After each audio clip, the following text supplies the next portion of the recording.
যেমনটা আমি তোমাদেরকে আগের ভিডিওতে শেয়ার করেছিলাম যে নেক্সট পার্টে এই প্রোডাক্টের ডিমোল্ডিং, পলিশিং আর প্যাকেজিংটা শেয়ার করব।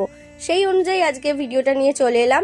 যেমনটা দেখছো সুন্দর করে ডিমোল্ড করে দিলাম, আর লিটারেলি ফ্রেমটার এত সুন্দর শাইন, ব্যাকেও ধারণার বাইরে খুব সুন্দর শাইন এসেছিল।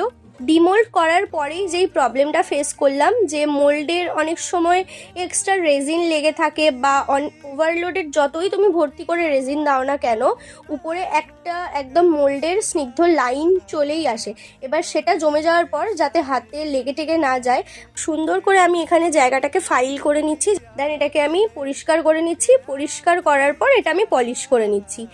আমি জানি না কে কীরকমভাবে তোমাদের সাথে ভিডিও শেয়ার করছে, বাট আমি যেই রকমভাবে ভিডিও শেয়ার করি আমিও চাই যে আমিও কিছু শিখি এবং তোমরাও আমার ভিডিও থেকে কিছু না কিছু জিনিস শিখতে পারো।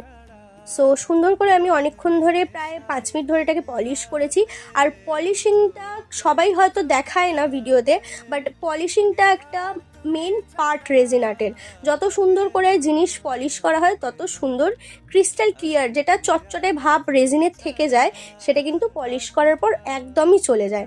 আর খুব সুন্দর দেখলে কেউ এটা বলবেই না যে এই জিনিসটা বা এই আর্টিকেলটা হ্যান্ডমেড।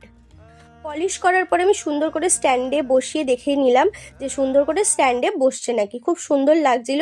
দেন আমি এটাকে এবার প্যাকেজিংটা করব। প্যাকেজিংয়ে আমি নর্মাল এখানে টিস্যু পেপার ইউজ করছি। এই মাটেরিয়ালটা আমি আগের ভিডিওতেও বলেছিলাম, আমি কাঠের দোকান থেকে কিনে এনেছিলাম। এগুলো হচ্ছে কাঠের যে কোনো জিনিস বানানোর পরে ওয়েস্টেজ যেটা বেঁচে যায় সেটাই। স্ট্যান্ড যেটা আমি প্রত্যেকটা আর্টিকেলের সাথে দিই, আর এটার উপরেই বেসিক্যালি প্রোডাক্টটা থাকে।